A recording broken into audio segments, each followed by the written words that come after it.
皆様おはようございます。本日はお忙しい中、里山イニシアチブ推進プログラム COMDEKS Phase 4のセミナー、自然と調和する社会へ、地域主導のランドスケープアプローチにご参加いただきまして誠にありがとうございます。本日の司会を務めさせていただきますカレン・クミと申します。国連開発計画 UNDP で COMDEKS のパートナーシップコーディネーターを務めさせていただいております。どうぞよろしくお願いいたします。本日のイベントはですね、経団連自然保護協議会様と UNDP の主催で企画しまして、環境省様のご共催、また国際里山イニシアティブ IPC 事務局のご協力もいただいております。大変多くの方々に関心を持っていただきまして、主催者一同心よりお礼を申し上げます。開催に先立ちましていくつか注意事項がございます。まず本イベントは日英の同時通訳で実施いたします。今日オンラインで Zoom よりご視聴の方は画面上の同時通訳機能ボタンから言語を選択してください。会場でご参加の方はお手元の通訳レシーバーのチャンネルを日本語は1番に合わせてお聞きください。また本日会場でご参加いただいている方々には事前資料を送信しておりますが、本日 Zoom でご参加の方々には資料を会の最後に Zoom のチャットボックスで共有させていただきますので、お待ちいただければと思います。Good morning, everyone. Thank you very much for joining today for this seminar titled Community Development Knowledge Management and Satoyama Initiative COMDEKS Phase 4 Societies Living in Harmony with Nature, Locally Led Landscape Approach. My name is Keidanren. I'm the Partnership Coordinator for COMDEKS Phase 4. This event is co-organized by Keidanren Nature Conservation Council, UNDP, in collaboration with Ministry of Environment of Japan, and as well as International Satoyama Initiative IPC Secretariat. We thank you very much for your interest in this event today. For those of you who are English speakers in the room, please set your interpretation headset channel 2 for English. And for those of you who are listening to this event online, please adjust your interpretation setting on the Zoom screen. We have already distributed the conference materials for people in the room by email in advance, but for those of you online, we will be sharing at the end of the meeting through our chat box. それではこれよりイベントを開始いたします。まずはじめに開会のお言葉を経団連自然保護協会西澤啓二会長よりいただきます。西澤会長、よろしくお願いいたします。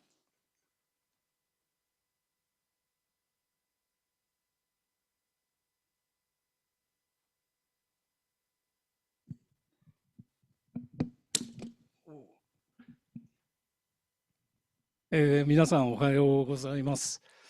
日本語で挨拶しますので皆さん、マイクの方大丈夫でしょうか。はい。今ご紹介いただきました経団連自然保護協議会会長の西澤でございます。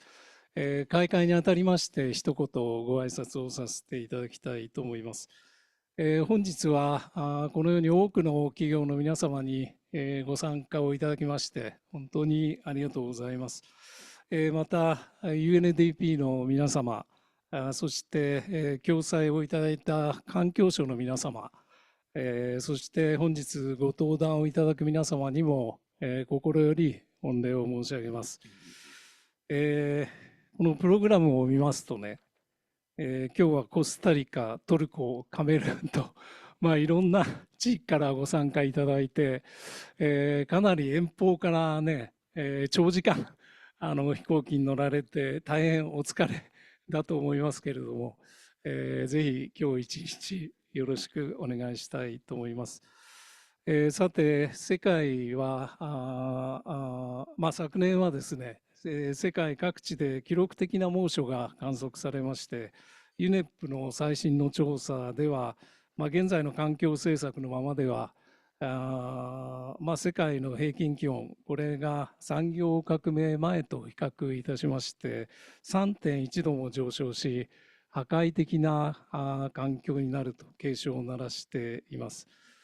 また深刻化する気候変動、これはコインの裏表にある生物多様性にも深刻な影響を与えておりまして、昨年10月に WWF が公表したレポートによりますと、生物多様性の豊かさを示す指標、これが過去50年間で 73% も低下したというふうに指摘しています。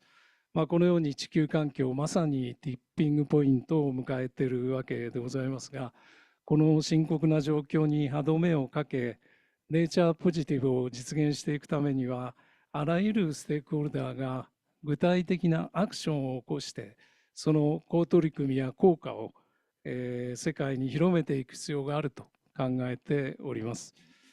本日のテーマであるコムデックスは、自然と共生する社会を実現するためのベストプラクティスになると感じておりまして、私ども自然保護協議会といたしましても、コムデックスフェーズ4への5年間で3億円の資金拠出を通じて、この取り組みをさらに世界に広めていきたいと考えております。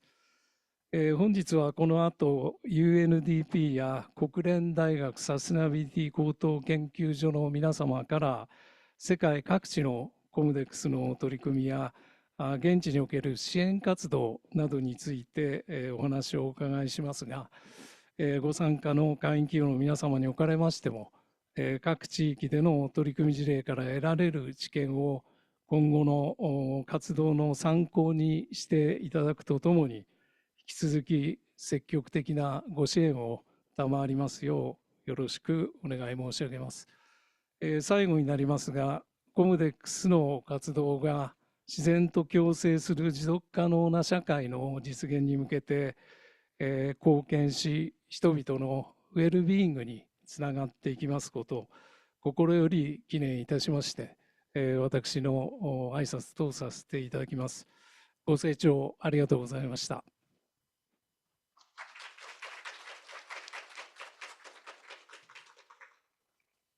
西澤会長、ありがとうございました。それでは続きまして、環境省より松澤豊地球環境審議官にご挨拶いただきます。松澤審議官、よろしくお願いいたします。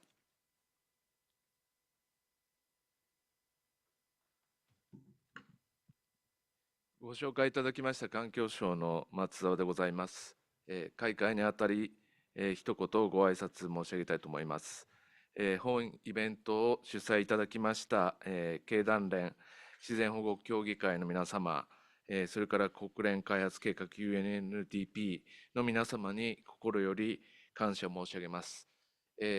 私個人的にもUNDP は、開発支援の世界で、国連の、各機関のですね、議長役を務められている、開発支援に関わっておられる、人からするとですね、非常に、素晴らしい、能力の高いパートナー、と言えると思います。この国連開発計画 UNDP と、それから日本のですね、産業界のですね、まとまっている組織、経団連、そしてこの自然保護の世界について長年にわたってですね、貢献をしてきていただいてます、経団連の中の自然保護協議会、この2つの非常に、我々の世の中を良くするという意味で、強い組織がですね、こういうプロジェクト、小規模なプロジェクト、コミュニティベースのプロジェクトで、パートナーを組んだというのは、私ども、環境省からしても私個人的にもですね、非常に、素晴らしいということだと思いますし、大変な、喜びであります。そういう、プロジェクトをですね、この東京の経団連会館で、具体的に今それぞれどうなっているのかということをですね、直接、このプロジェクトを担当している、国のですねコーディネーターの皆様が、今日3名いらっしゃってプレゼンテーションしていただきます。去年狩りに来ていただいた皆さんは今日の内容のですね、アウトライン的なことをすでに狩りのサイドイベントで、少しお話を聞いておられると思いますけど、今日はさらに詳しく、経団連の自然保護協議会が UNDP と一緒にですね、やっているプロジェクトの具体的なところを、共有、していただけるのではないかと思います。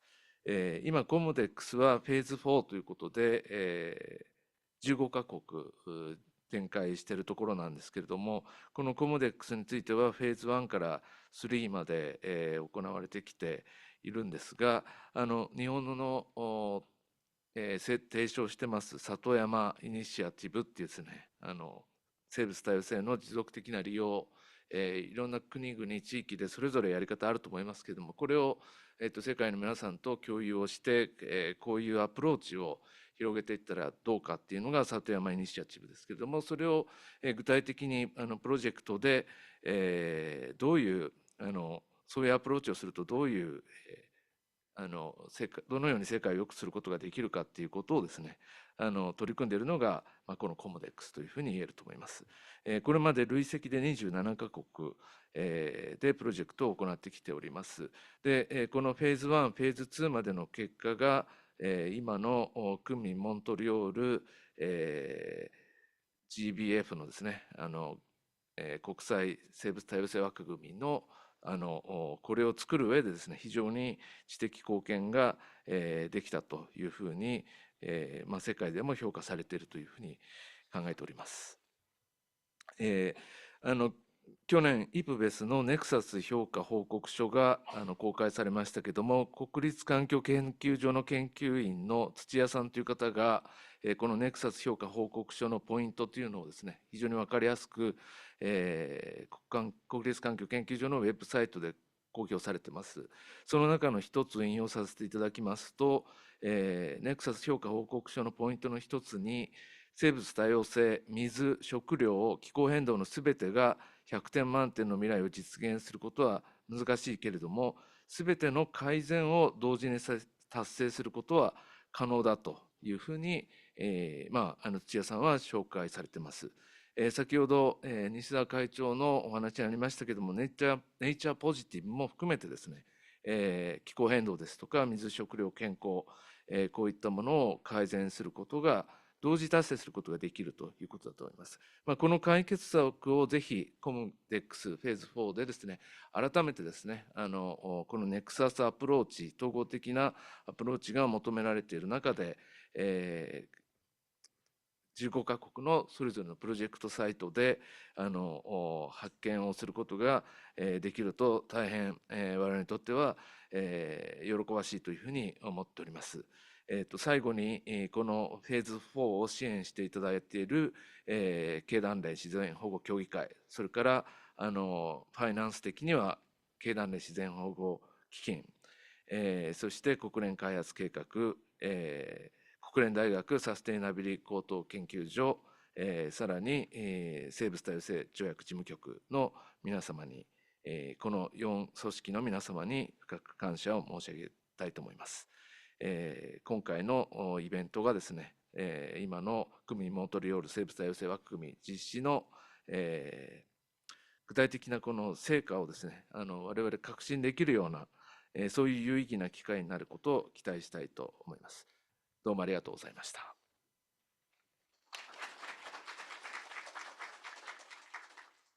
松沢審議官、どうもありがとうございました。それでは次に UNDP の小規模無償プログラム SGP のパートナーシップスペシャリストであるリサ・エドより COMDEKS プログラムフェーズ4の概要と現在までの進捗に関して発表させていただきます。Lisa, floor is yours.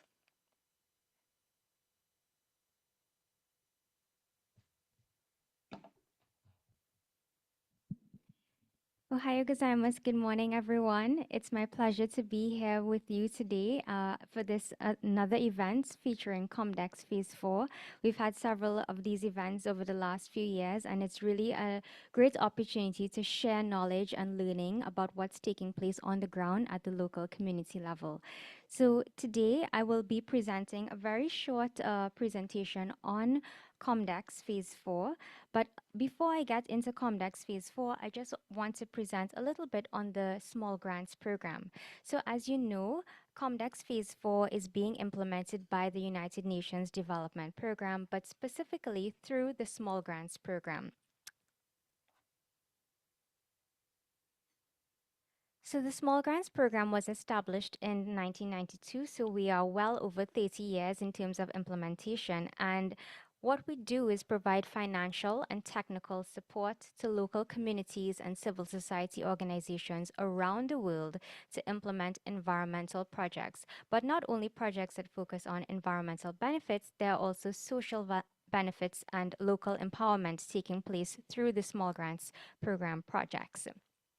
So at the Small Grants Program, we focus on innovation, inclusion, and impact, especially at the local level, as well as bringing together climate and biodiversity goals and locally implementing solutions that address global biodiversity and climate priorities.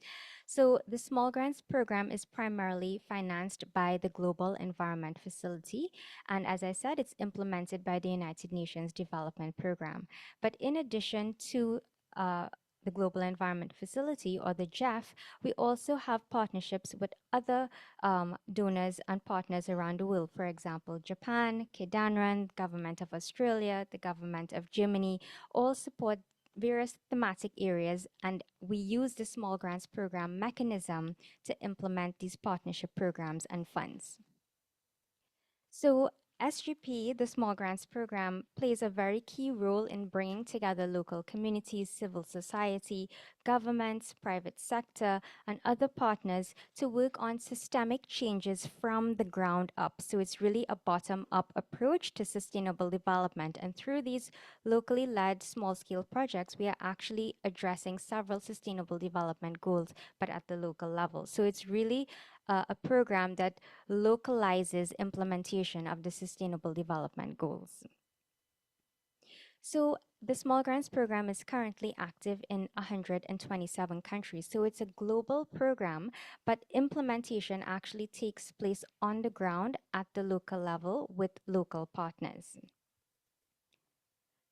So in terms of our key thematic areas or focal areas at the Small Grants Program, we focus on biodiversity projects, climate change, international waters, land degradation, chemicals and waste, capacity development, social inclusion, policy impact, knowledge management, and monitoring and evaluation. So we have a broad range of thematic and focal areas that funding is channeled to specifically address.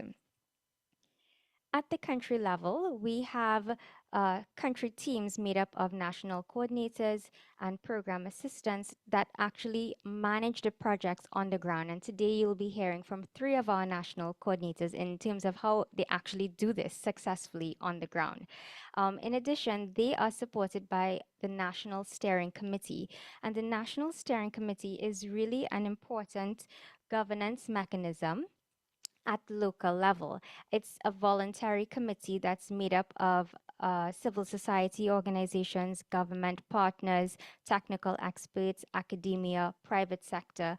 And this body is really responsible for providing strategic and technical guidance for the implementation of the Small Grants Program on the ground. So this body also facilitates knowledge sharing. It helps to connect small projects with what's taking place at the higher government level, and it really creates synergies on the ground, ensuring that small projects implemented by local communities are not in isolation, but they're actually connected to what's taking place at the national level across all sectors. So it's a really important governance mechanism that's voluntary. These are actually voluntary members. So we have hundreds of National Steering Committee members who are volunteering to ensure that these local initiatives really have the impact that they can have at the global level and at the national level. So at the national level, with the funding that we receive from GEF or Japan or other donors, we program these through calls for proposals. So during a particular year, the national coordinators may issue 1, 2, or 3 calls for proposals based on the demand at the local level. These calls for proposals can be general, based on SGP's general focal areas, or they can be specific on specific thematic areas. So for example, for COMDEKS, we would have had specific calls for proposals on the COMDEKS areas of focus.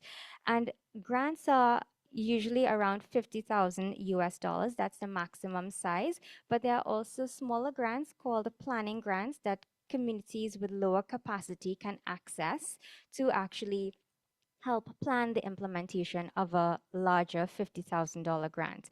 And in some cases, we also have grants up to 150,000 US dollars, which usually go to more experienced NGOs working across several communities in a landscape. So there are different amounts of different envelopes of funding that can be made available based on the capacity and the experience of the local communities or civil society groups accessing the funding. So in terms of the process, we have the call for proposals. Groups submit their concept notes or their proposals for review. The national coordinators usually review these proposals and also work with the communities to help strengthen the proposal so that we can fund as many projects as possible that meet our basic eligibility requirements. The National Steering Committee also reviews these proposals. Sometimes it's even reviewed by a technical committee. And again, the review process is really to strengthen the proposal, to ensure that it's aligned with national environmental and development priorities, but also ensuring that it's aligned to the objectives of the small grants program within the country. And after this process, it may take a few weeks, it may take a few months, depending on the nature of the project. But at the end of it, the National Steering Committee provides approval for these projects. So they, as I said before, they are the main decision-making body in terms of approving projects on the ground.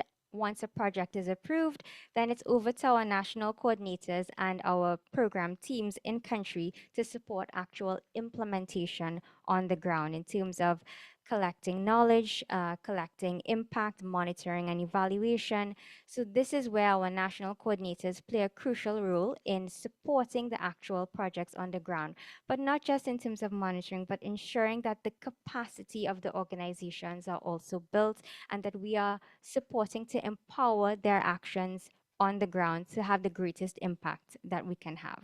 So I just wanted to provide this short overview of the Small Grants Program, and I'm happy to have subsequent webinars on the Small Grants Program specifically if any of you are interested. So now I would like to go specifically to COMDEKS Phase 4, and I know we had some remarks from the Ministry of Environment as well as our Keidanren colleagues who already provided a little bit of an overview on COMDEKS Phase 4. But again, to recap, the Community Development and Knowledge Management Program for the Satoyama Initiative aims to realize the long-term goal of the Satoyama Initiative, which promotes society living in harmony with nature. And we have been implementing this program with partners since 2011, and we've had some great results over the years.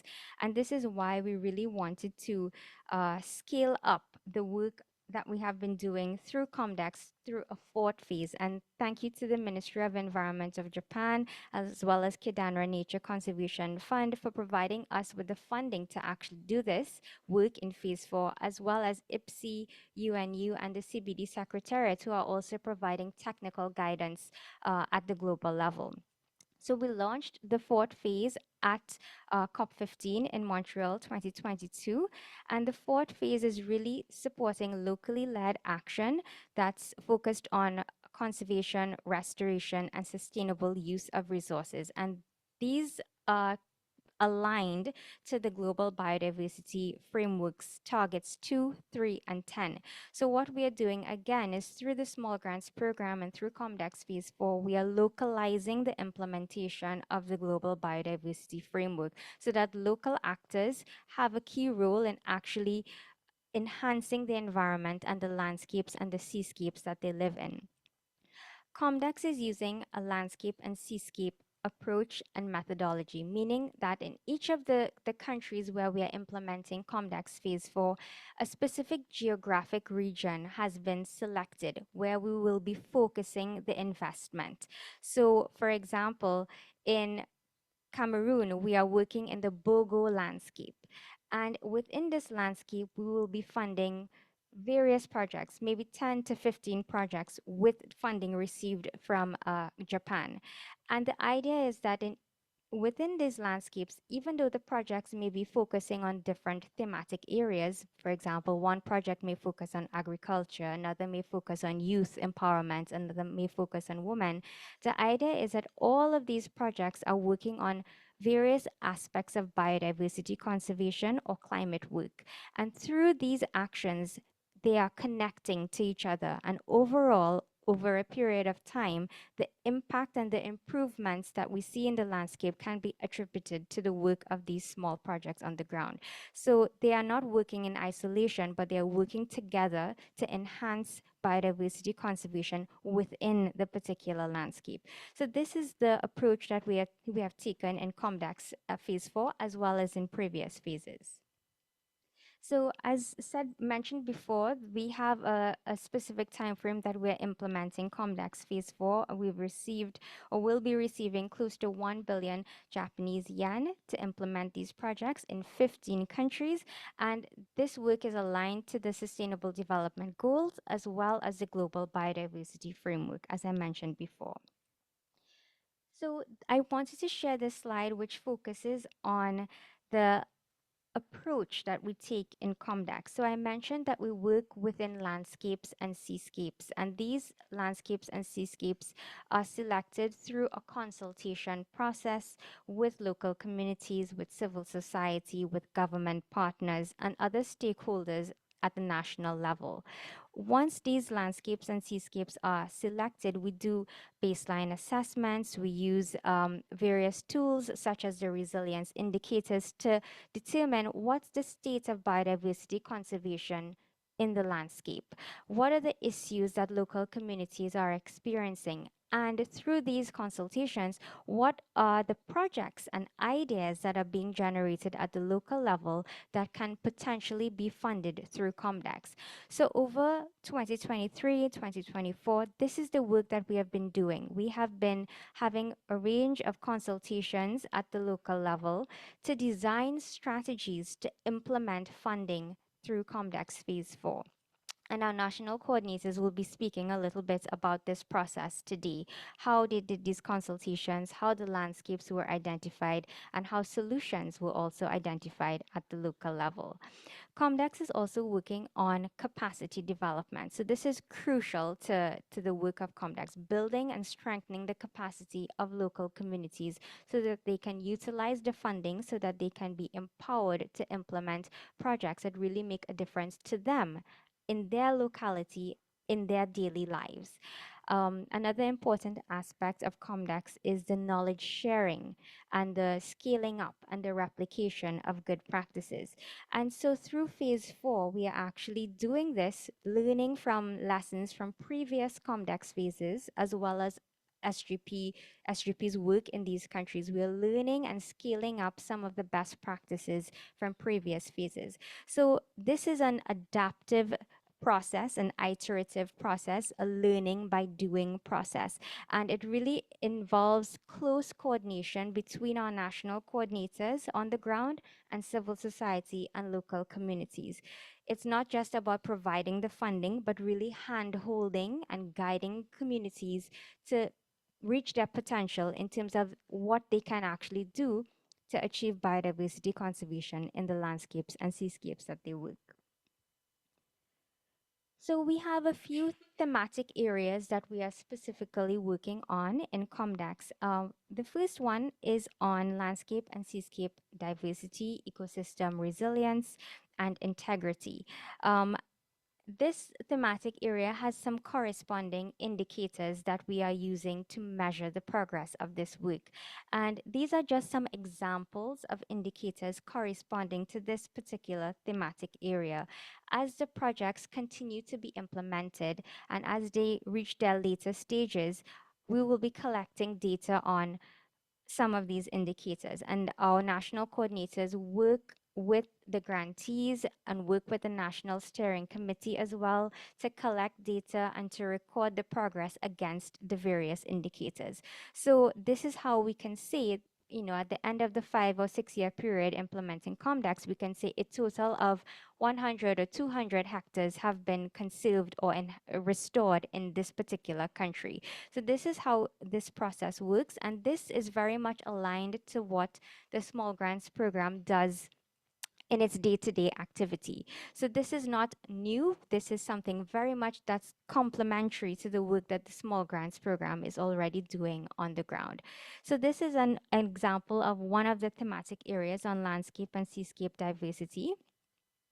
We also have another thematic area on sustainable use and management, which kind of focuses on agriculture, forestry, fisheries. So using the resources within the landscape, but in a sustainable manner, which is the whole concept of the Satoyama Initiative, living in harmony with nature. So we are not restricting access to the biodiversity or resources, but we are trying to promote sustainable use of these resources, not only to enhance the environment and conservation, but also to enhance the well-being of the communities that depend on these resources. So as I said, livelihoods and well-being is also an important thematic area. So in addition to enhancing biodiversity, we also want to ensure that marginalized groups like women, youth, persons with disabilities, indigenous peoples are also being supported through these projects in terms of social and economic resilience. Another aspect is on governance and equity. So managing the resources also requires us to pay attention to how is it governed, what are the social relations and social practices, cultural practices that we can apply within the landscape to ensure that we have good communication and support from all the stakeholders working in the landscape. So this is also another key thematic area for COMDEKS Phase 4. Just to give you an idea of the progress that we've made so far, as I mentioned, over the last year and a half, we've been working on developing local COMDEKS landscape and seascape strategies that define the challenges within the landscapes, but also the opportunities. And so far, these are the landscapes that have been, and seascapes that have been selected in the 15 participating countries. All of these are areas that have rich biodiversity, cultural significance, or are very important at the global and national level. So you can see it's a mix of mountains, coastal ecosystems, wetlands, forests, savannas, depending on where they're located. And we have already funded several projects, 52 projects have been funded to date. Many of them are in the early stages of implementation. And you can see the numbers on the sides of each of the countries indicates the number of projects that are active in those countries. So we are very pleased with the progress we've made so far, and today you'll be hearing a little bit more about specific details from Cameroon, Costa Rica, and Turkey. So some of you may have received already the COMDEKS newsletter. We produced this in February, and it again highlights the progress that we've made over the last 2 years of implementation, also providing some case studies and stories from the field. We have also just done a Japanese version of the newsletter as well, so that will be coming your way soon. And we also have a COMDEKS brochure, which you also have on your desk as well, English and Japanese, which also provides an overview of the COMDEKS Phase 4, as well as some case studies from Costa Rica and Turkey. So that's it for me in terms of this presentation for now. So I'll hand you back over to Kumi. Thank you again for all your support and attention. Thank you very much, Lisa. 会場からのご質問の時間はプログラムの最後に設けております。それでは続きましてパネルディスカッションに移りたいと思います。演題の交換をしますので少々お待ちください。The panelists, please take your station. このセッションではですね、まず最初に国連大学高等研究所のスニータ・スブラマニアン研究員よりコムデックスプログラムの現地活動でも使われているレジリエンス指標に関してご説明をいただきます。続いてカメルーン、コスタリカ、トルコの3カ国においてコムデックス現地プロセスを調整する役割を実際に担っているナショナルコーディネーターたちによる現地活動状況の報告とパネルディスカッションを行います。今回カメルーンからはエメカムガ、コスタリカからアリアナ・アラウホ・レゼンテラ、トルコからゴクメン・アル軍の3名が来日しております。パネルディスカッションは引き続き UNDP のリサエドがモデレーターを務めます。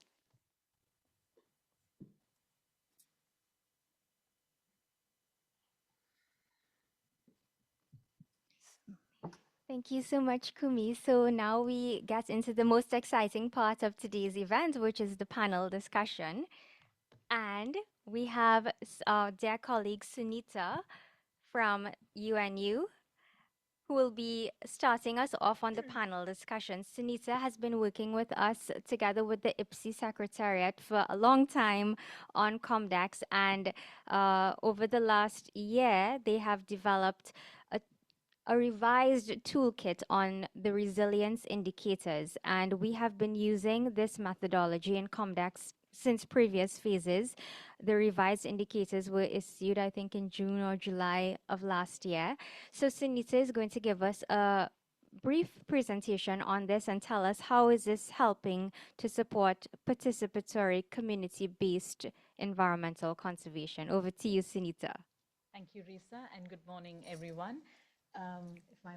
Thank you. So yes, in the next, Risa's been very strict. She said in the next 5 to 7 minutes, I'm going to walk you through the intention of why we came up with these indicators and how it's being utilized, a little bit about how it's being utilized, because they will speak more about it. So without much ado, here's my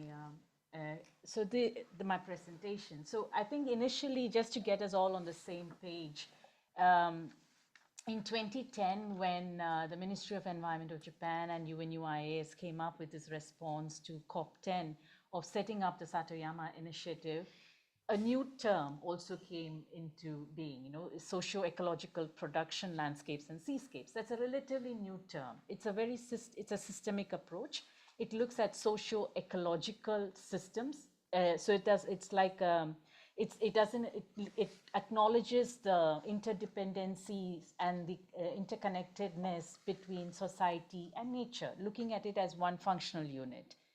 And this, of course, similar concepts are available in different other framings, but for our purposes, because we were focusing on managed landscapes and seascapes, and that was always left out when we were talking about systems approaches. The whole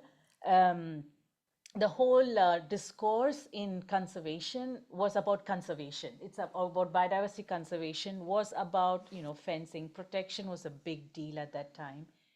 And it was always felt that people were the villains, right? It still is a dominant narrative.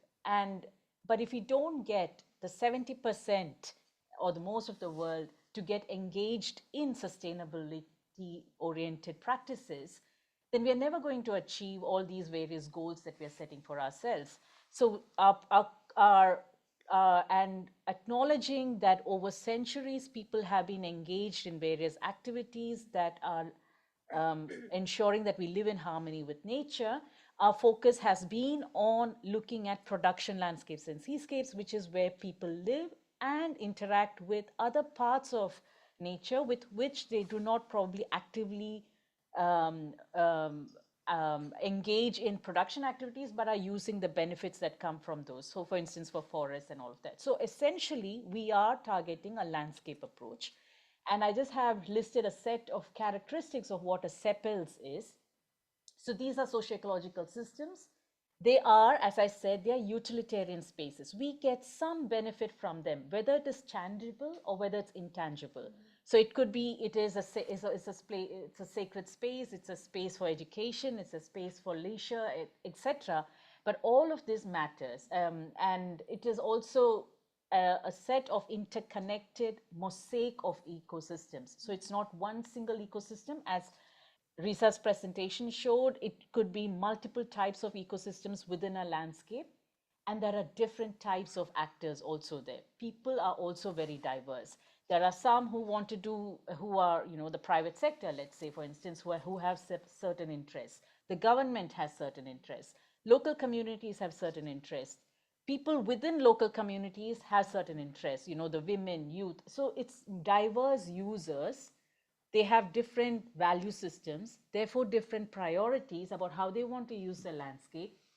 And this leads to, it could be collaborative, it could be in conflict, right? And often there is a lot of tension that arises about whose values get privileged and how are decisions made on the landscape itself and on various activities. So this needs to be acknowledged, and this requires us, because we are seeing that the curve is going down. I mean, all our natural systems that help us thrive, it is being degraded. And if we want to get them back into a thriving situation, we have to work on people who are making these decisions, who are engaging in various actions. How do we motivate them to get to these good actions, desirable actions? And that's where our activities are all focused on. So it is, as again Risa mentioned, seeking to living well with nature within the landscape and seascape, using multiple resources on hand, whether it's technical, whether it's financial, whether it is human resources, natural resources, using all that we have. And again, I would like to acknowledge what both Nishizawa-san and Matsuzawa-san mentioned earlier. It is about whole of society. Everyone has a place and a role to play in this. And this is completely acknowledged. And everyone needs to work together. And there are no single, at the level of landscape, it's easy for people to see that there are no single agendas. It's not about biodiversity alone or climate alone or economic development alone. It is all entrenched. And so looking at it as a system, looking at bringing all of the, so we probably need only a few interventions where across the board we can have multiple outcomes. Well, basically the bigger outcome is living in harmony with nature. So we came up with a set of indicators which would basically enable this socio-ecological understanding to seep in across all of the actors. Okay, so it's not just the local communities who are a target, but all the different actors in a landscape. And so the idea is to enable them to self-assess. It's an assessment tool, it's a process tool. It is not a checklist, it is a process tool to help them to assess the status quo, to see where they want to reach in terms of aspiring to get in terms of their well-being aspirations, in terms of their socio-ecological integrity and their resilience. That is our focus. And to look at how do they then plan, strategize, and monitor where they're getting. So it's that nice slide you had about the process and its adaptive management. So it's a feedback loop, and we keep monitoring and reviewing and take actions. But in all of this, we are not talking about just biodiversity conservation. We are looking at socio-ecological resilience as an outcome, which basically, in very simple terms, in my head, it is, we can all fall down, right? It is natural for us to fall down. So we can have different kinds of disturbances. We are vulnerable to multiple shocks. And these shocks can be environmental shocks, political shocks, economic shocks. We can be hit by anything. But what we have to focus on is, do we have the capacity to rise back up? We may not be able to go back to an old normal, but are we able to continue to move in a sustainable manner and continue to live well with nature? And that is the core focus of why we came up with these set of indicators. So these indicate the process of deploying these indicators has to be facilitated locally. Again, Risa mentioned this. It's a very deliberative approach, which means across the users, we engage in conversations, consultations, enable them to do it together. Now, we provide the indicators only to inspire discussions, but the communities, and that's again, you will hear from them, they adapt to their context, to what is relevant for them, and they determine what the criteria are. So if food security, we say food security is important, policy-wise it is important. But what does food security mean for a community? It is multiple things. It's not just about having enough to eat, but what are the types of food that they want to eat? What are the ways that they want to eat it, where do they want to source the food that they're getting from, who has to be involved in the production process, all of this. So it's not just a provisioning good, it's cultural, it's multiple dimensions that are there, and that is determined by the communities. So we encourage all of community participation. We want to encourage the use of multiple tools, not just conversations, but to embed it with mapping and such inventorizing exercises. And they could engage in scoring vectors. So broadly, we have 5 themes across which the indicators are done. So it starts from very core biophysical set of indicators to governance and social equity. And you can see on the right just an example of, a set of exercises that we recommend that they do, and then how things have changed over the last 50 years, over the last 10 years, and where they are now. Because the idea is not to just look at the status quo of particular indicators, but to identify the drivers, why they got there, so that they can start addressing those drivers. So it all links to the biodiversity conventions. That the revised indicators speak to the global biodiversity framework's objectives, but also to the objectives of other policy forums, including the climate and land degradation and others. So some very quick notes, and this is my last slide. We definitely need very strong facilitators for this. It can come from the communities or from other places, but trust is a very, very essential element. We can't just go in there and get people to start talking. And also engagement and involvement of all actors is necessary. So keeping the focus on socio-ecological resilience is very important in order to be able to pull in multiple decision makers, because this requires everyone to be engaged and involved. And as I said, it's about finding solutions towards sustainability and socio-ecological resilience. It is not a checklist to fill. So it's a tool, it's a process tool that will enable communities to come together towards taking the actions that are desirable for sustainability. Like Matsuzawa-san said, it is about it's about the journey. It's about moving towards sustainability. And that's the point that we want to spark. Thank you, Teresa. Thank you so much, Sunisa. And exactly, COMDEKS is really about the process. It's not so much about the final results. It's a process that takes place over several years, and even after the funding ends, this process is still ongoing. And this is a really crucial point that we need to understand. It's not just about facts and numbers. It's really about how we are enhancing resilience, capacity, equity at the landscape and seascape level. So thank you so much, Sunita. So now I would like to invite our national coordinator from Cameroon, Ame, to just tell us a little bit about the landscape where COMDEKS Phase 4 is being implemented, and to speak a little bit about this process to develop the strategy based on what Sunita just explained. Over to you, Ame. Thank you, Risa. Thank you for giving me the floor in this meeting room. Permit me to recognize our audience here. Permit me also to transmit to them the salutation of our local community of Bogo.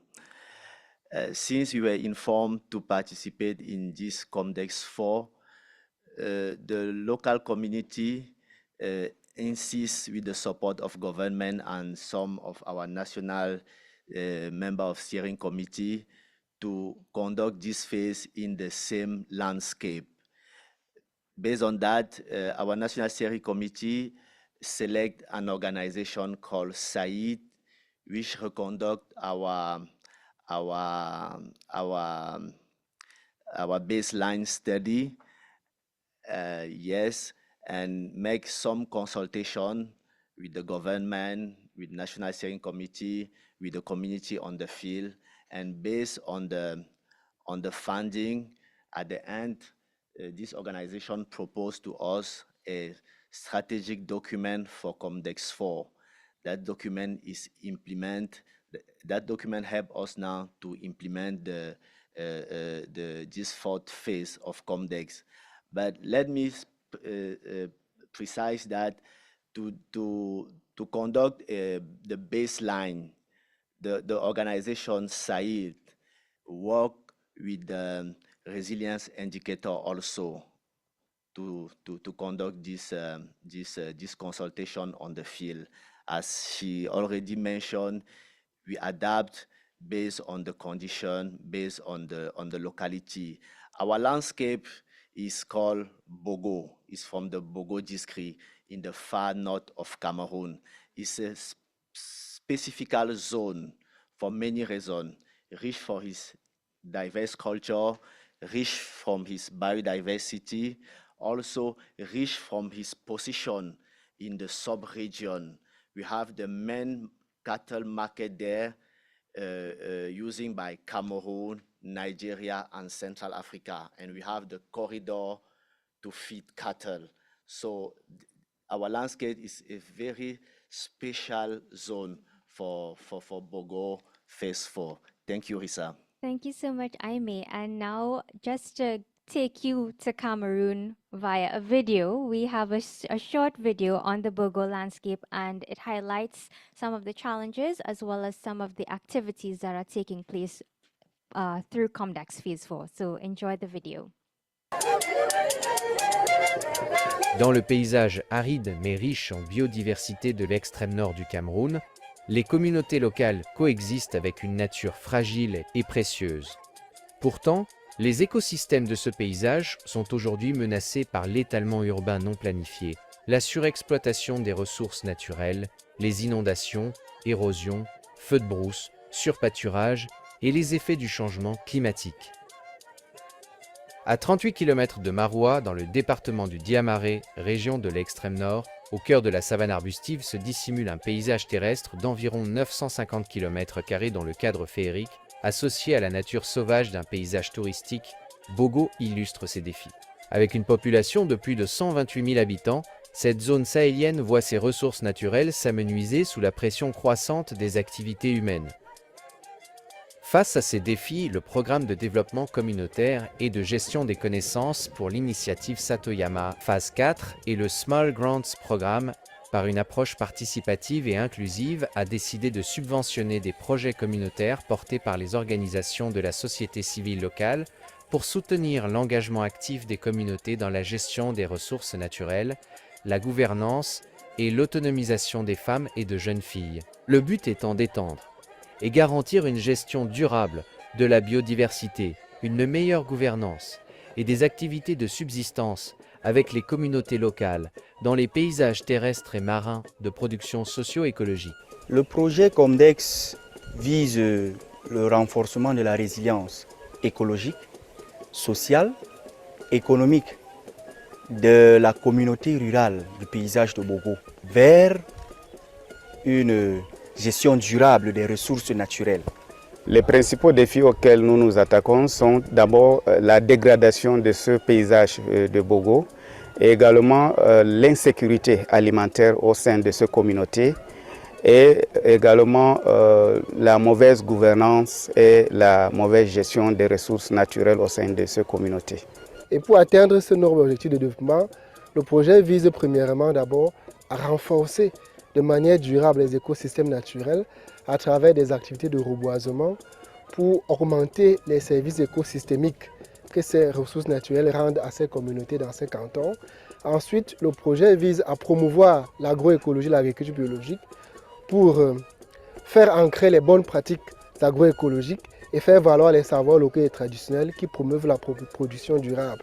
Dans le cadre de cette quatrième phase, sur la base de l'actualisation, de l'étude de référence et la stratégie du programme de développement communautaire et de gestion des connaissances pour l'initiative Satoyama du Cameroun pour Bogo.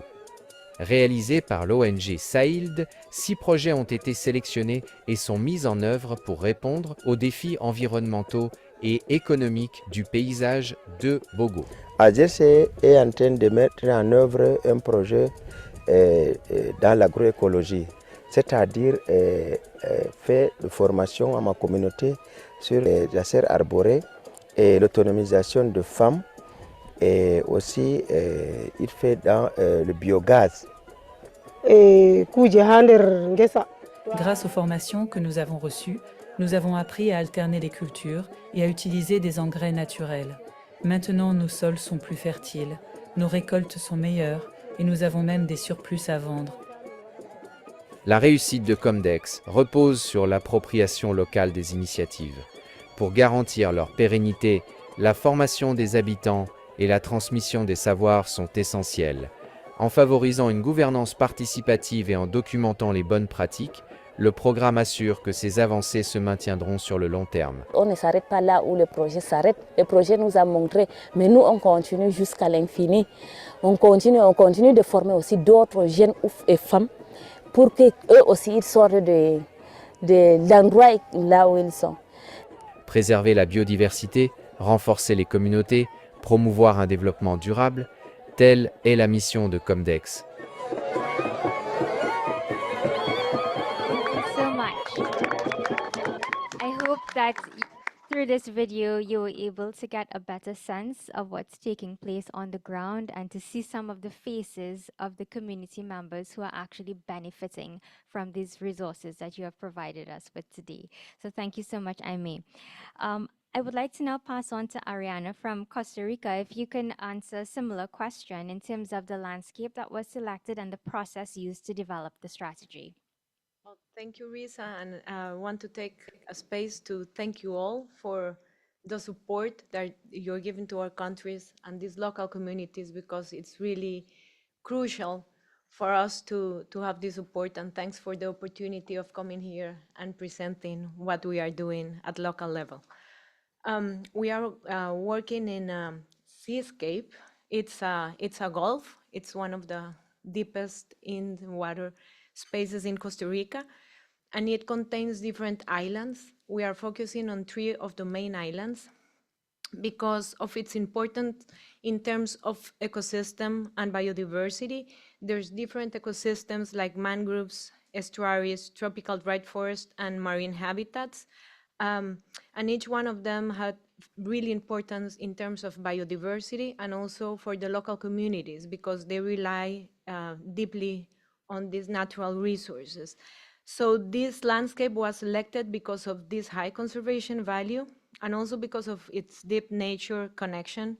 As I mentioned, as you mentioned, it's terms of how communities are relating with their environment. Nearly every household on these islands, and because there's islands, so it's more challenging in many senses, they depend on nature from artisanal fishing, mollusk harvesting and production, and also subsistence farming and cattle production. Also, ecotourism is it's becoming a way of sustaining also life. Previously, we've been in this seascape with the small grant program, but now we have the opportunity to come back because of the COMDEKS funds. And this specific area was selected because of the discussions with the government, with local communities, and also because of its importance in terms of the analysis of these resilience indicators that we conducted with the local communities.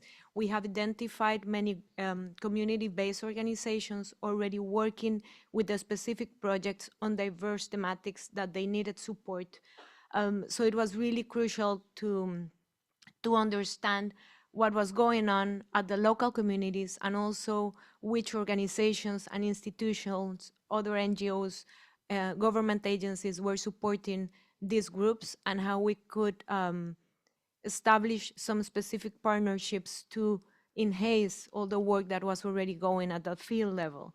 And it's really important because it's also aligned with the government strategies, national strategies in terms of biodiversity, and of course aligned with the global initiatives. So basically, we are focusing now on supporting the projects, so we don't determine which projects are going to be designed and implemented. And I think this is really important, and it's one of the crucial elements of the small grant program methodology. We don't design the projects. We do a proposal, as Risa mentioned, and these community-based organizations are presenting their proposals. So what we do is we accompany the whole process with the specific intervention that it's framed under a strategy aligned with the small grant program strategy, with the government strategy, and also with the global commitments that the country has ratified. So basically, yes, what we did was implementing all the process of the COMDEKS methodology, which can allow us to understand the needs, but also the capacities and the opportunities that we can support in these particular really vulnerable ecosystems and seascapes. So I'm going to leave it for now here, and then we can Thank you continue. so much, Thank you. Ariana, and I think that's a really crucial point in terms of highlighting that it's not the small grants program who decides which projects are funded. The project ideas are coming from the community members themselves based on their social, environmental, and economic needs. What we do is support them in developing strong proposals that are aligned with national priorities as well as local priorities. So over to Gökmen from Turkey to tell us about your experience in your COMDEKS Phase 4 landscape. Thank you for the opportunity. I would like to repeat her. This is in Turkey. At the first phase, we were there, and we have a list of kind of a draft list for. By the way, the picture is from Turkey. I would like to. This is. I would like to underline. This is the area that we are going to work, and we have started the work.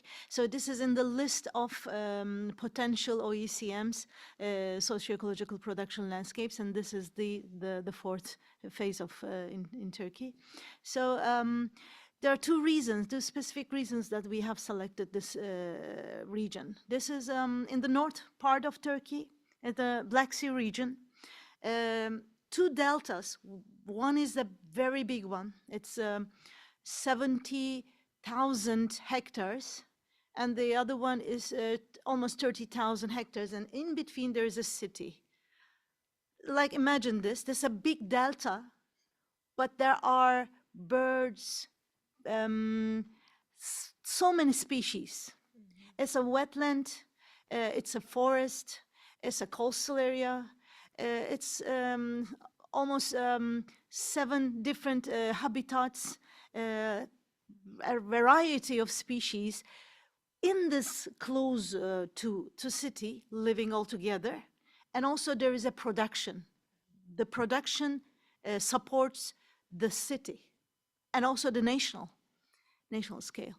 Our National Steering Committee selected this area because the SGP has projects in the region before, and we have a nice reputation, we have a network, we have close cooperation with the local government, and we have a real, in the phase 4, we believe that we are going to get a real concrete impact on the ground for COMDEKS 4. Could be a very good example for us to replicate and upgrade to the whole national scale.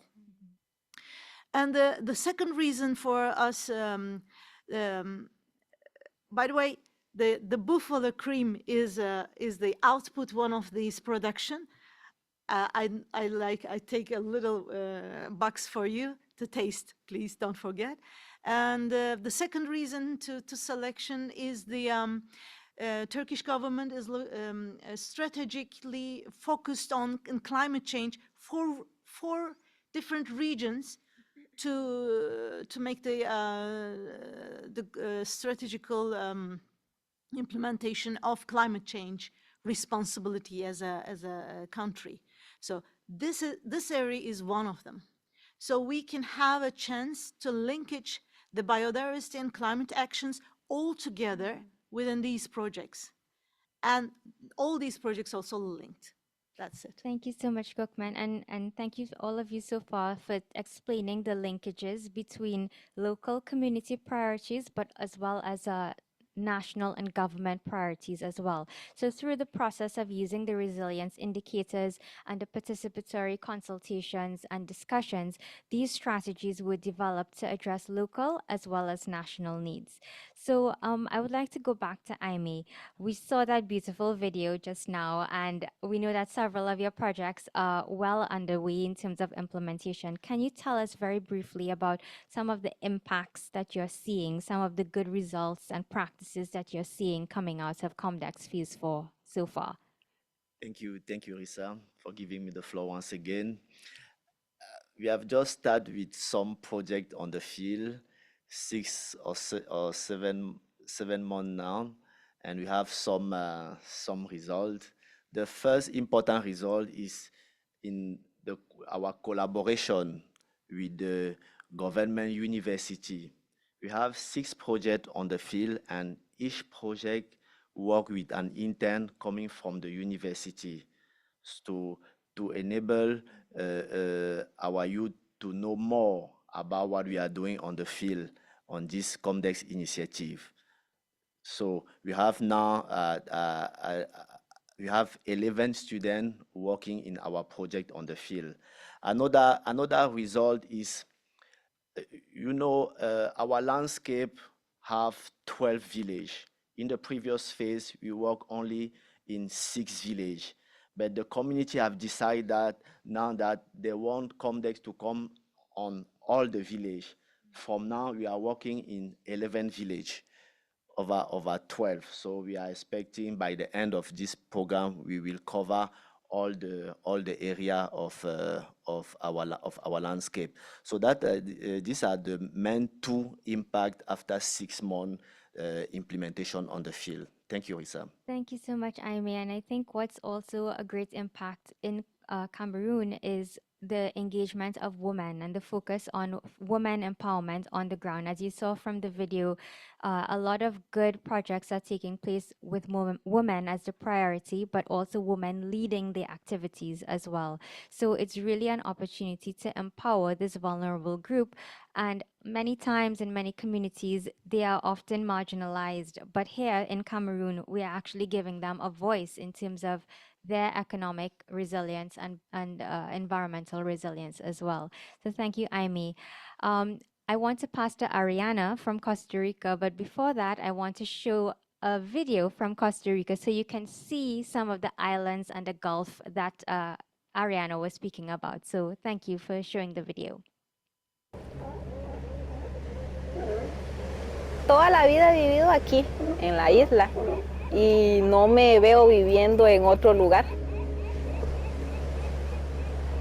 La naturaleza y sus recursos son sinónimo de vida. Yo creo que es parte de nosotros. La felicidad de nosotros es estar tranquilos aquí en la finca. Ellas ayudan en muchas labores y andan libres en la finca, dentro del patio, viendo las gallinas, los pollos, el chancho. Para nosotros hoy la PPD vino a darlos un enorme empujón y muy agradecido con ellos por tomarnos en cuenta. El Golfo de Nicoya es la entrada de mar más profunda en Costa Rica y un ecosistema clave para el país. En sus aguas y manglares habitan más de 600 especies de peces, 200 especies de aves y una gran variedad de moluscos y crustáceos. Pese a su enorme importancia, el Golfo y sus islas son un ecosistema frágil que enfrenta retos significativos: falta de oportunidades laborales, restricciones de pesca debido a vedas y problemas ambientales que ponen en riesgo los recursos naturales. La contaminación de agua por aguas residuales y escorrentía agrícola en las cuencas de los ríos Tárcoles y Tempisque afectan gravemente la biodiversidad del Golfo. Además, la sobrepesca, la destrucción de manglares y el desarrollo costero amenazan los ecosistemas marinos y la seguridad alimentaria de las comunidades locales.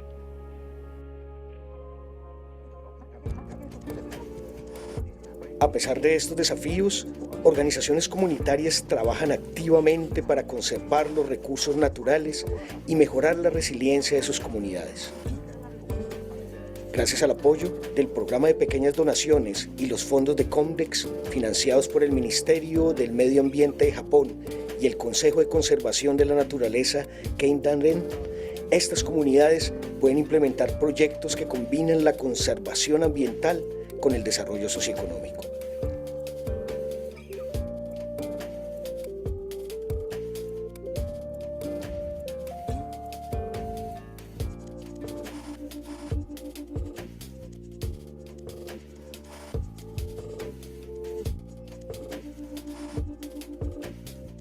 Las subvenciones de COMDEKS generarán lecciones clave sobre las mejores prácticas comunitarias para mantener y reconstruir paisajes terrestres y marinos de producción socioecológica con miras a la realización de sociedades en armonía con la naturaleza, tal como se definen en la visión de la iniciativa Satoyama.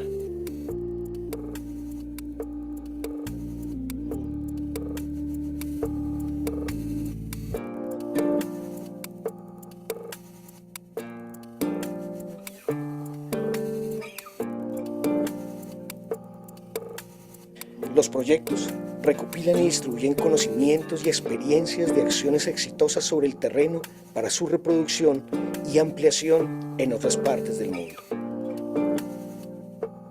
¡Arigato! Muchas gracias. Arigato, muchas gracias. Arigato. Arigato. Arigato. Arigato. Thank you so much for that beautiful video, and I hope you got to see some of the diversity of the landscapes that we're working in within that particular region. It's such a beautiful region in Costa Rica. It's actually a different region that we're working in COMDEKS Phase 4.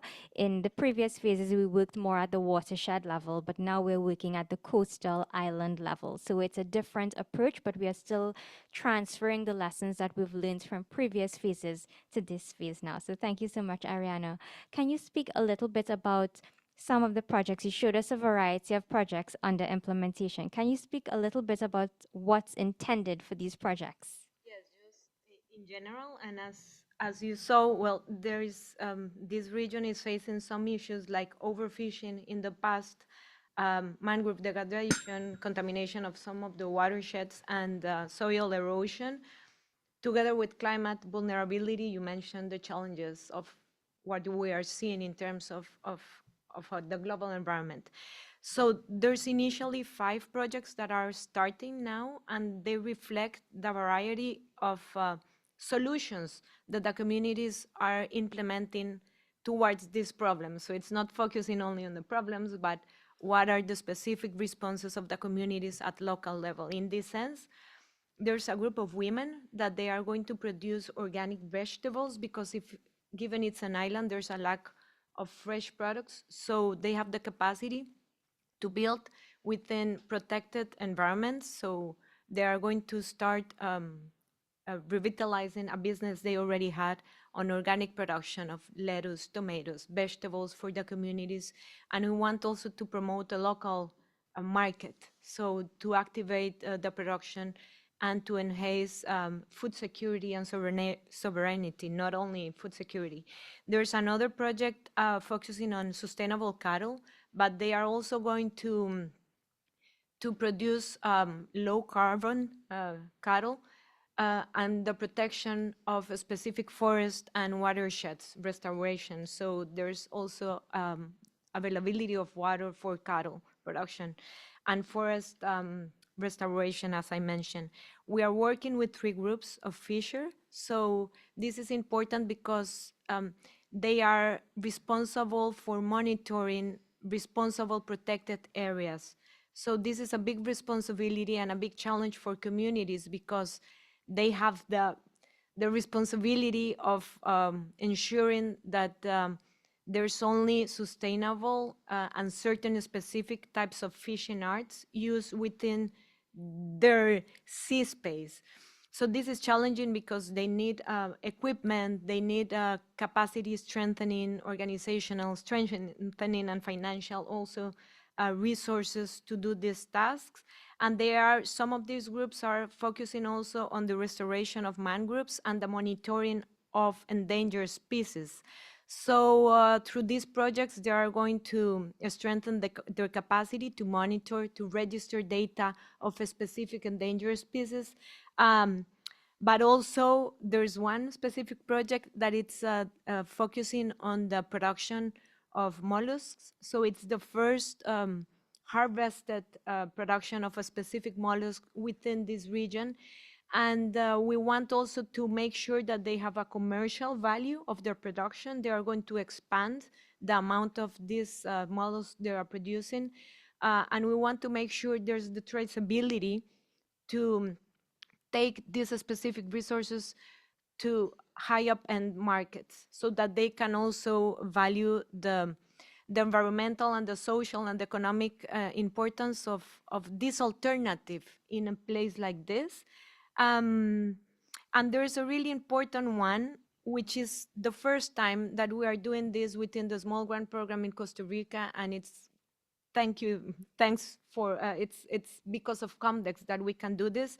So we have just approved a 6th project that it's going to work with all the groups, with all the community-based organizations to support the strengthening of their organizational, administrative, financial capacities, and also to support us in the knowledge management, because it's really key to also understand what's going on, the lessons learned, and in terms also of communication. So there will be a project that it's going to also to support us to coordinate with all the specific institutions and NGOs and other allies working already in the region.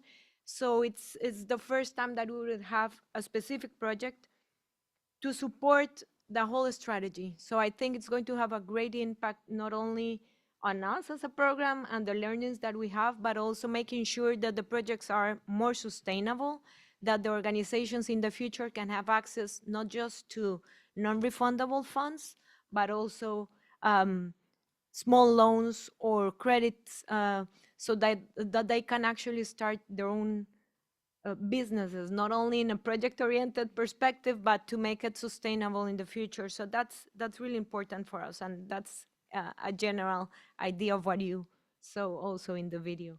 Thank you so much, Ariana. And I think that point on the sustainability is really important because, of course, the funding has a timeline, it's a duration, but through the projects, we're trying to implement either value-added products or linking with other NGOs and other partners in the region to ensure that even after the funding ends, the projects go on and the communities can continue with the activities and the capacities that they have built within the project cycle. So thank you. It's so many great examples that you've provided, and I'm sure at later events we'll hear more about the impacts of some of these activities, even though they've just started. So Gokmen, similar question to you. Can you tell us about some of the projects, or if you want one project that is being implemented in the Samsung landscape? Thank you again. I would like to say first, our Nation Steering Committee is very picky, and they don't want the same project. Not exactly, but they always want something innovative inside. Try if it's really sustainable policy output and really make an impact on the ground. At a national level, sometimes this is very picky in this way.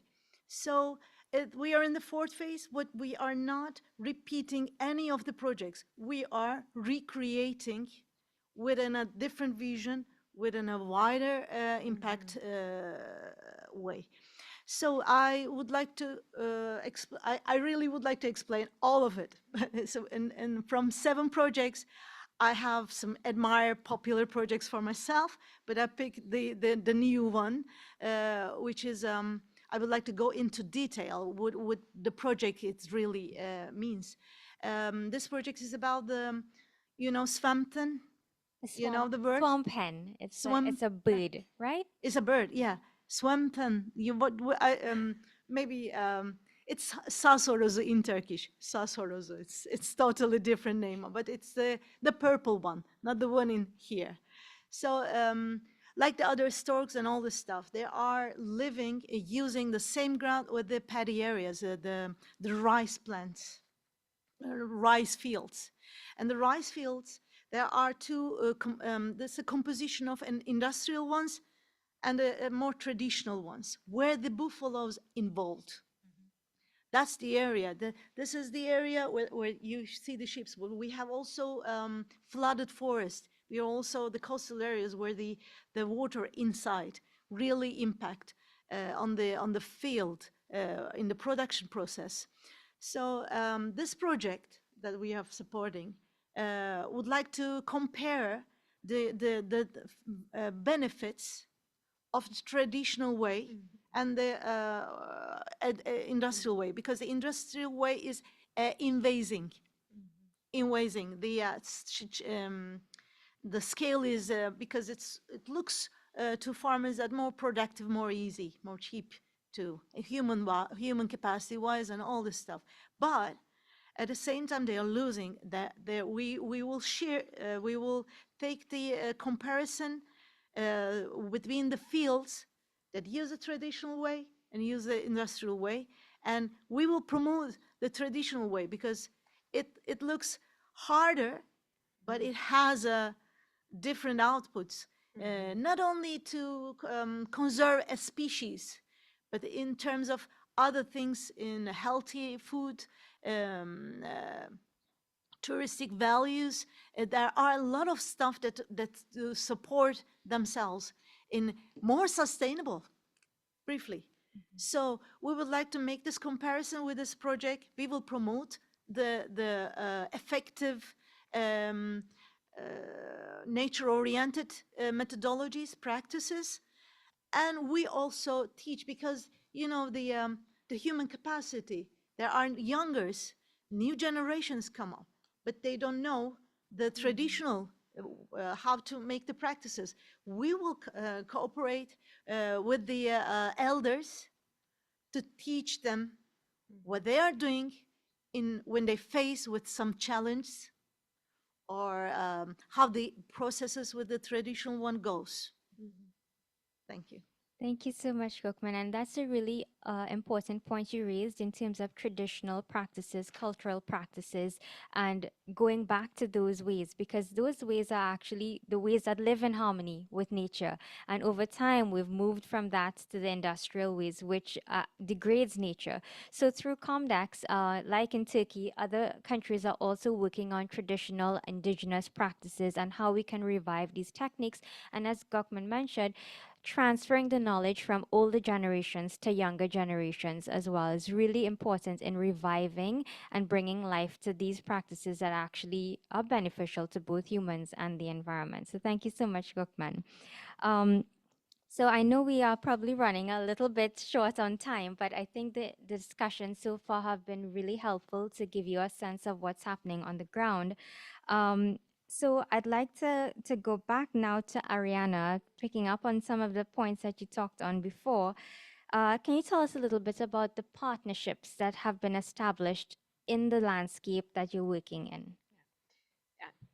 Thank you, Risa. Yes, for the first time and when we did the workshop, and we implemented at local level with the communities, but we also did a broader analysis, which is part also of this process of implementing the COMDEKS methodology, which was mapping those organizations, NGOs, other civil society organizations, but also public institutions that were already working within that seascape.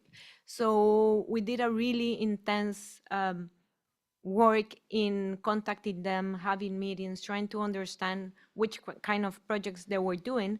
And also locally, when we did the workshop, we could identify, as I mentioned before, which organizations were providing support. So now we are working with the Ministry of Cattle and Agriculture, which is our natural partner in the small grant programs, but also we are working with 2 public universities that are providing technical assistance, not only in the production of mollusks and restoration of mangroves, for example, but also in capacity building. And we are working with a couple of NGOs, environmental NGOs, national and international, that are working there.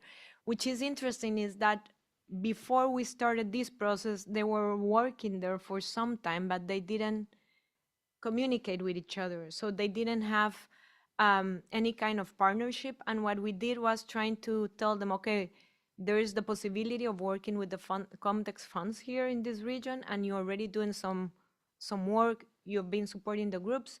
So why don't we coordinate and articulate all of these interventions?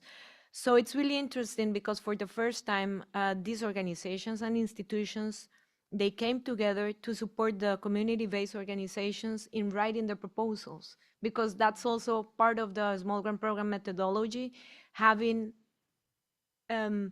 organizations or consultants or technical experts supporting those groups and community-based organizations that maybe they don't have the capacity or the experience to write proposals, because we have to comply with some, of course, formal procedures.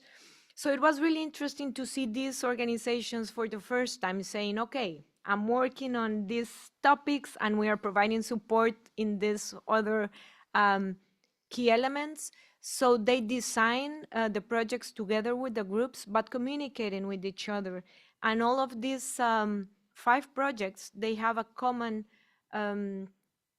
activity, which is capacity strengthening and technical assistance. So what we are doing by adding a 6th project from our side also is to link all of this. And all of the groups are going to have a common base for capacity building, recognizing their specific needs, because we have, of course, to attend the specific needs and opportunities and capacities of the different groups. So I think this has been key and already a result very shortly. And we want to make it a bit more formal and just to have this like technical board and group to bring more effective interventions in the seascape that we're working. So. Thank you so much, Arena. And again, these multi-stakeholder platforms and partnerships is a crucial element of the COMDEKS methodology that we are using in all of the countries that we're working in. I may very quickly, can you tell us a little bit about some of the learnings that you are applying from previous COMDEKS phases to this new phase? Thank you, Risa. I just want to come back a bit. After my word, Risa was talking about women in our program. Based on the previous phase, we were organized women around a certain activity called revolving fund. The lesson we take off of that activity is that during this COMDEKS 4, we are not only organized women around the revolving fund, we organize women as a cooperative to help them mobilize more fund. It's good to know that in our landscape, our women are not used to too much to cash. They keep money in food and in sheep or goat. But since we start with COMDEKS, they start now organize around the revolving fund and manipulate the cash. And now they want to go more as a cooperative so that they can also mobilize some fund in another bank, something like that, or other cooperative. That is one lesson from the previous phase we are using. Also, since we are working with the women like this, they are also now motivated to send our younger to school also in this landscape, because before that it was not easy to see the boys and the girls. They don't go to school at the same level. Normally they keep the ladies at home, but since we are working like this and making too much sensitization, not only on biodiversity but in life in general, things are changing. Also, let me precise that UNDP and the small grant in my country are the partner of choice of the government. Or what we are doing is to help government implement their goals. And in our landscape, the government have a project there called Greening Sahel. And the work we are doing in the corridor of cattle is contribute to that activity with the government. And as I said earlier, in Bogo we have this main market shared by four countries: Cameroon, Central Africa, Nigeria, and Chad. That market. And the main people working on the cattle are some indigenous people of our country, they are practicing transhumance. Those indigenous people are called locally Mbohoho, people working after the cattle to feed them and take care of them. Another activity coming from the previous phase, we are facing too much problem of water for drinking, water for agriculture. During the previous phase, we have a project on harvest water from roofing, sanitize it for consumption, and also use it for agriculture. We are continuing with that activity also in this phase also. The last, please, the last is we are now for the previous phase we were using solar to give water also for agriculture, but now we are also promote solar for lighting the household to permit to kids to learn a bit late in the night. Thank you, Risa. Thank you so much, Aime. Gokman, very quickly, because we are very late, so apologies for our tardiness, but just if you can quickly tell us about the OECM work that's taking place with COMDEKS. I know in previous phases, and especially phase 3, there's been a lot of work taking place on the ground. So if you can just speak to that quickly. Thank you. The OECM, there is a target, but the practice, how to do it, comes from the COMDEKS experience. So this is in the 4th phase. We have these practices. We have a draft list of OECMs from the 1st phase. So we are implementing the practices, the understanding approach. On the other side, our government like it. We don't call exactly what we call a COMDEKS area or a CPL area, but they say kadim, which comes from Arabic a little bit, but it says ancestral. So they like the area idea. They like to considering the traditional way to traditional practices can be counted and compared, and will be the future. Will help us to create a future. So this is the policy that we are come up with the OECMs in hand in a very short time. Thank you for the opportunity. Thank you so much. Yes, and through the work of COMDEKS and SGP in Turkey, we've really pioneered this OECM work, and we have made a lot of progress that we are going to build on in future phases. We have a very short video. I want to end the panel discussion with this because we spent time to develop this video in Turkey. I would just like to share this short video. Thank you so much for your attention.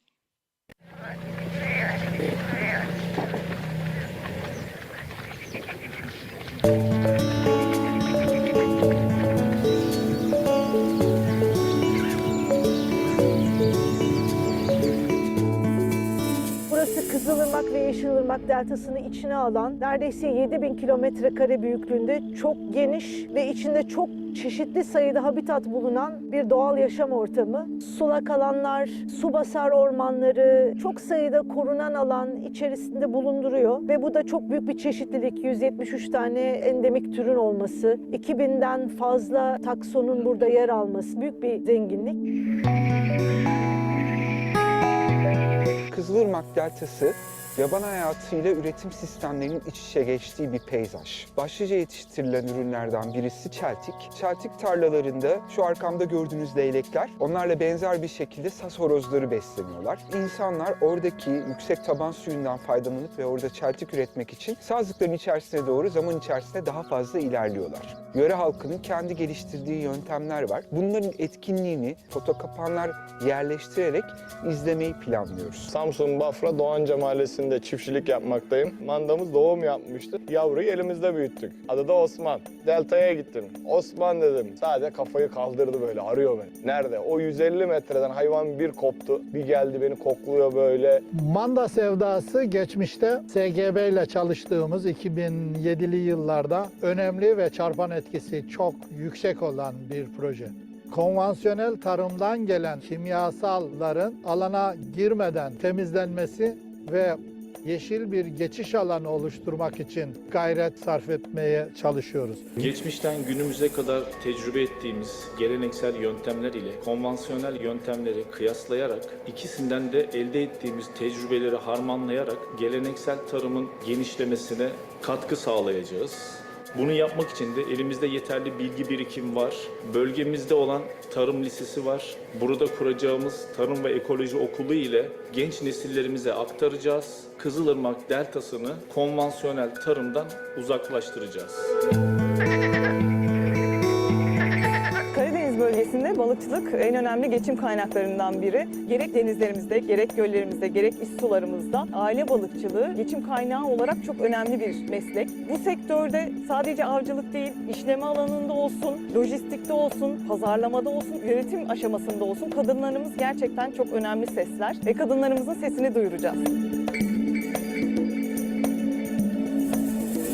Tüm aktörleri bir araya getireceğimiz bir toplantı yapmayı planlıyoruz. Hem ihtiyaçlarını anlamak istiyoruz, hem de bu ihtiyaçlardan yola çıkarak bir kapasite gelişim planı ve bir politika önerisi geliştirmek istiyoruz. Hangi alan olursa olsun artık teknoloji hayatımızın önemli bir parçası ve teknolojiyi amaca yönelik kullanırsak kısıtlı kaynakları daha verimli şekilde nasıl kullanabileceğimizle ilgili daha etkili bir yol çizmiş olabiliriz. Çalışmaların birbirini tamamlayacağına ve bu alana çok iyi hizmetler vereceğine inanıyoruz.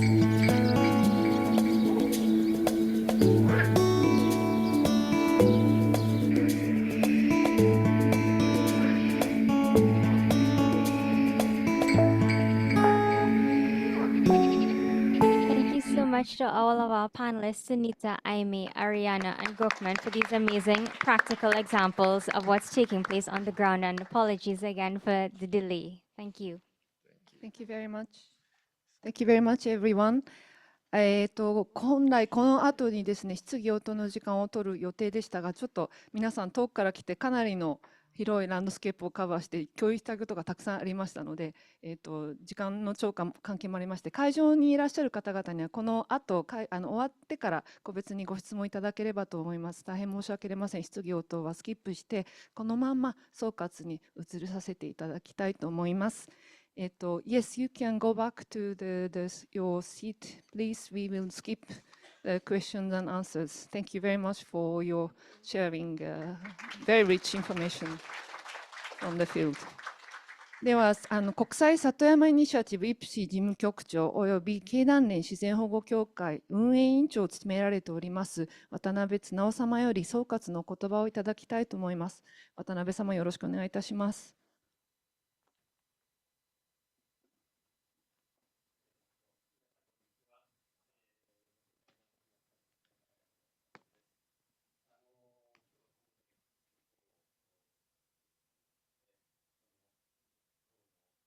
についてとても分かりやすく具体的なご説明をいただけたなというふうに思います。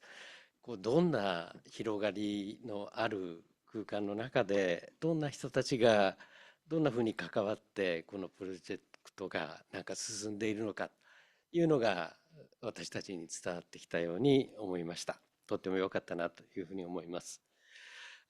去年1年前のセミナーではこのコムデックスの4の枠組みがこれから立ち上がるという段階でのお話でしたけれども、今年は具体的に15の対象国でランドスケープの保全再生のための具体的な戦略を作って、そしてその戦略に基づく現場の活動、助成されたプロジェクトがまさに動き出したという状況が伝わってきて、私もとっても嬉しく思いました。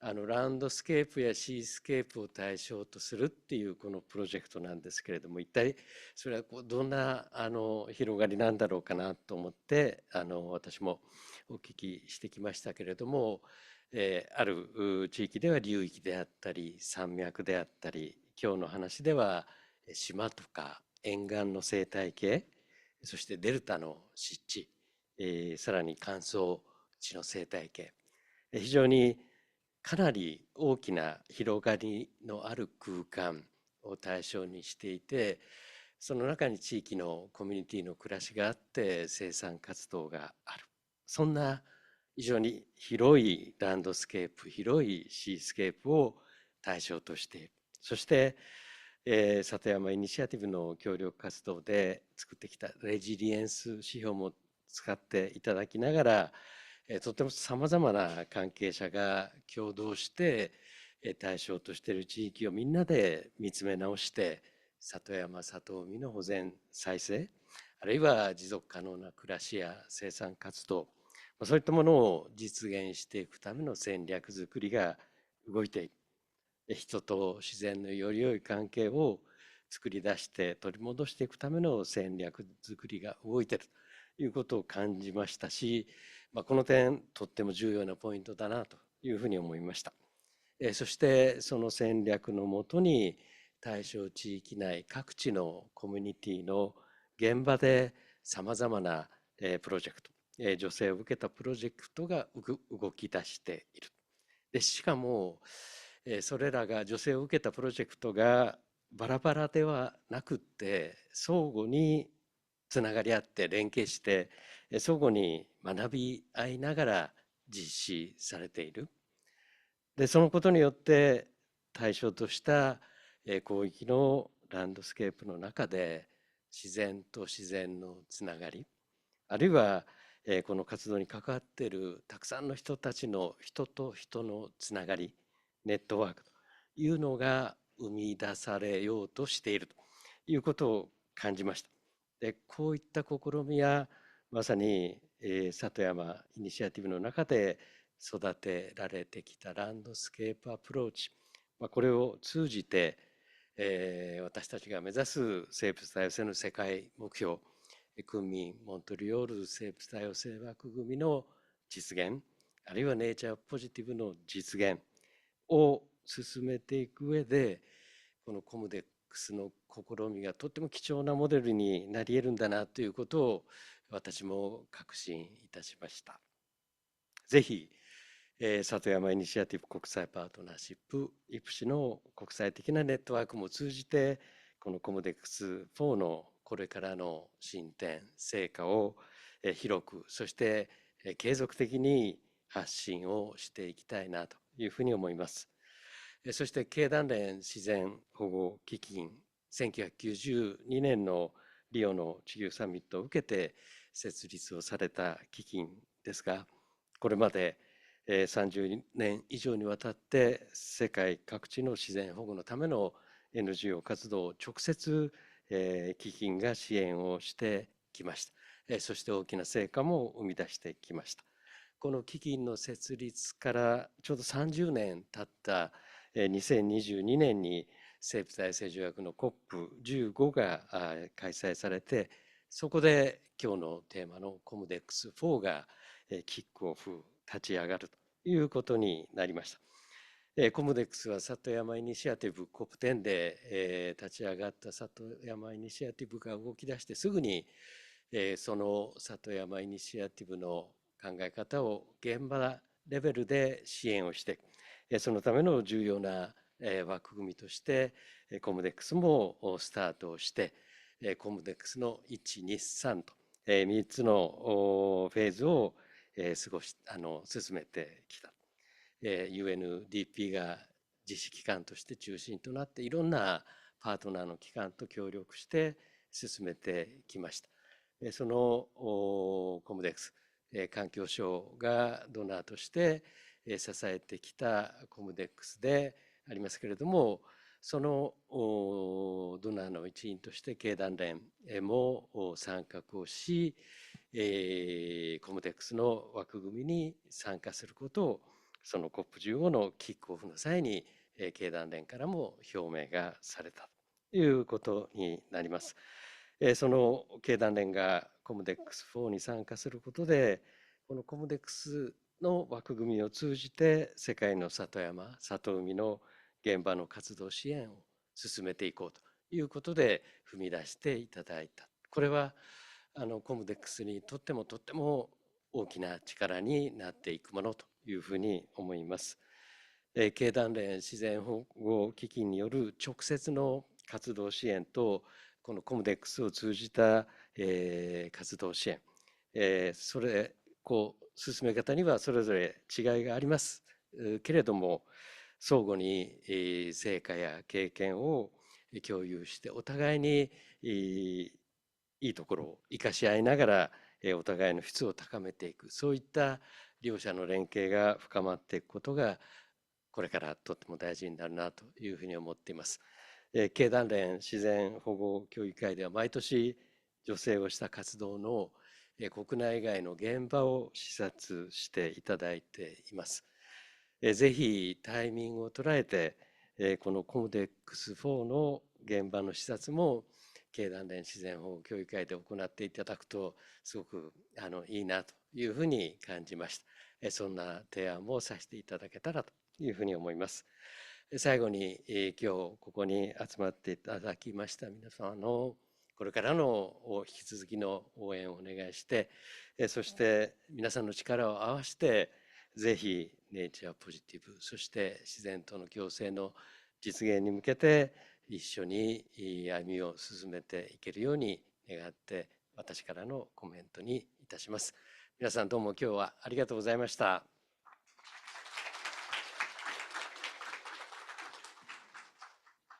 渡辺様ありがとうございました。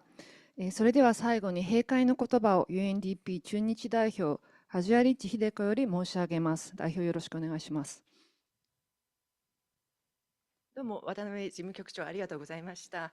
改めて、経団連自然保護協議会西澤会長、そして環境省の松沢審議官、そして経団連事務局の皆様、そして会員企業様の皆様、本日はありがとうございました。で実はですね、4月22日は国際マザーデーで、マザーアースデーでございまして、こういった日に皆様にお集まりいただいてディスカッションできたことを非常に嬉しく思います。で COP16 生物多様性の COP16 では生物多様性を守っていくためには行政区画を超えたアプローチが大事というふうに強調されましたけども、例えばカメルーンの同僚が言っていた通りに一つのランドスケープに12の村を対象にしてやっているなど、あとSGP プログラムというそういうの紹介がありましたけども、そのナショナルの、国の中にある執行委員会ではですね、非常にインクルーシブに相談をして、話を詰めて、やっておりますので、この成功の秘訣の一つと言いますのは、やはりこのビデオでもご覧になった通り、地元の方々のその情熱、思いが非常に強いところでございまして、資金を渡してプロジェクトを執行して終わりというわけではなくてですね、もう心の中でずっと思っていることで、そしてまた世代間でずっと伝えられてきたこと、伝統を大事にしたいという思い、そういうことが成功要因の数ある一つではないかと思います。でそのコムデックスという名前の、タイトルが示唆している通り、知識の共有であるとか、そこが肝になってくるんですけども、よく UNDP で仕事をしていると、その知識っていうのは書面に書かれたものとか科学的なもの、これももちろん大事ですけども、やはりインタンジブルノレッジっていうのがありまして、無形の知識、これを吸い上げることが大事なのではないかと思います。で私もUNDP のスタッフではありますが、SGP そしてコムデックスの大ファンでありまして、で、今回トルコ、コスタリカ、カメルーンから同僚が来ましたけども、同僚はですね、村でもう一生懸命仕事をしているなと思ったら、同じ日に国の政府の方々とスーツ着て話をしたりとか、いろんなところにいるんですよね。でそこがやっぱりインテグレーションといいますか、統合の肝かなと思います。あと最後にですね、小さいプロジェクトでもどうやってスケールアップ化をするのかっていうところで、よくUNDP は国家開発計画の策定のお手伝いであったりとか、気候変動のアダプテーションのナショナルアクションプランの策定をやったりとか、執行のお手伝いをやっておりますので、こうしたイノベーションとか面白いアイデアとかあった時にですね、その地元の政府の人がではもっと投資しようっていうことになるので、そこがスケールアップにつながるところかなと思います。本日はお忙しい中、貴重なお時間をどうもありがとうございました。うちの同僚はまだ残っておりますので、もし何か質問とかございましたら、気軽に聞いてください。ご清聴ありがとうございました。代表ありがとうございました。それでは以上をもちまして、里山イニシアチブ推進プログラム COMDEKS Phase 4、自然と調和する社会へ地域主導のランドスケープアプローチセミナーの終了といたします。時間を大幅に超過してしまいまして、大変申し訳ございませんでした。会場でご参加の方はお手元の通訳レシーバーは机の上に置いたままそのままご退席ください。本日はお忙しい中、本イベントにご参加くださいまして誠にありがとうございました。以上で、終了とさせていただきます。ありがとうございます。